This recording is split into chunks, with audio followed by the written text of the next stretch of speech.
అందరికీ నమస్కారం. Welcome to JBS media. మన రోజా గారు ఈ మధ్యలో మీడియా ముందుకు వచ్చి ఇక చిలకపోలకు ఎలా వెళుతున్నారంటే, అంటే ఆవిడ గురించి ఆల్రెడీ వీడియో చేశాను గతంలో, మొన్న కూడా ఒకటి చేశాను.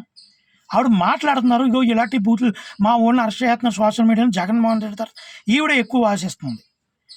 ఒకసారి షర్మిల గారు జగన్మోహన్ రెడ్డి సొంత చెల్లి ఏమంటుంది ఒకసారి చూడండి, పక్కన కూడా పెడుతున్నా పోస్ట్. మానవ మృగాల కంటే హీనంగా ప్రవర్తించి ఒక మానవ సంబంధాలు పవిత్రమైనటువంటి బంధాలను కూడా అపవిత్రంగా మాట్లాడి అక్రమ సంబంధాలు అంటగట్టిన ఇటువంటి ఎదవలు అరెస్ట్ చేయడం చాలా మంచి పరిమాణం. అలాగే కాకుండా అన్ని పార్టీలను ఇలాంటి వాళ్ళందరినీ అరెస్ట్ చేయమని మనస్ఫూర్తిగా నేను కోరుకుంటున్నాను అని షర్మిల గారు పోస్ట్ పెట్టారు. మొన్న వర్ర రవీంద్ర రెడ్డి అరెస్ట్ అయినప్పుడు అతను ఎంత దూరం కట్టాడండి. భారతీయ పిఏ సొంత ఆడపడుచు కోసం పెడుతుంటే పిఏ మరి పట్టించుకోదా? ఎంత దారుణం అండి ఆవిడకి. భర్త కోసం అలా ఆయన బ్రాహ్మణుడు కాబట్టి బ్రాహ్మణుడు కాబట్టి ఆయన కోసం, విజయమ్మ కోసం.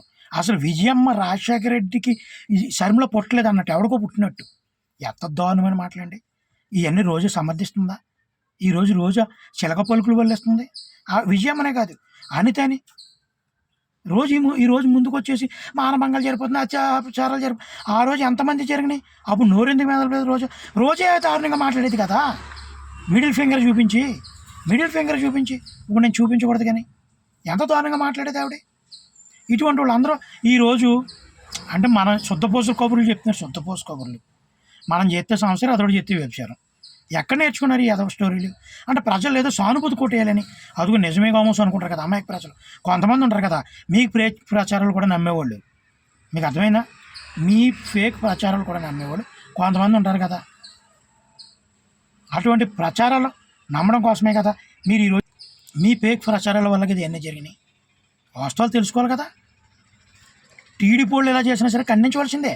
ఏ పార్టీ అయినా ఇంట్లో ఉన్న ఆడవాళ్ళని కానీ పిల్లలను కానీ కామెంట్ చేస్తే అది చాలా దారుణమైన పరిస్థితి. ఎవరినైనా ఇది ఖండించవలసిందే. ఈ రోజు నువ్వు వచ్చి చిలక పలుకులు ఏదో అనకూడదు కానీ కబుర్లు చెప్పకూడదు. మహిళలు ఏదో మాట్లాడేస్తే ప్రజలు మీ మాటలు వినేస్తారో, మనం చెప్పినా కొంతమంది వినేస్తారని అమాయకులు ఉంటారు అనుకోవడం మీ పొరపాటు. కాబట్టి మీ రోజున 11లో కూర్చున్నారు. రేపు పొద్దు టీడీపీలు కూడా అలా విర్రవిగితే అలా 11 కూడా రాకపోవచ్చు. మీరు ఇంకా ఇదే విధానంతో ఉంటే 11 కాదు కదా 5 కూడా రావు. మీకు సర్వనాశనం అయిపోద్ది. అది వాస్తవం గ్రహించి ఇప్పటికైనా మంచిగా ప్రవర్తించండి. ఒక మంచి కార్యరూపాన్ని చేయని ఉండాలి.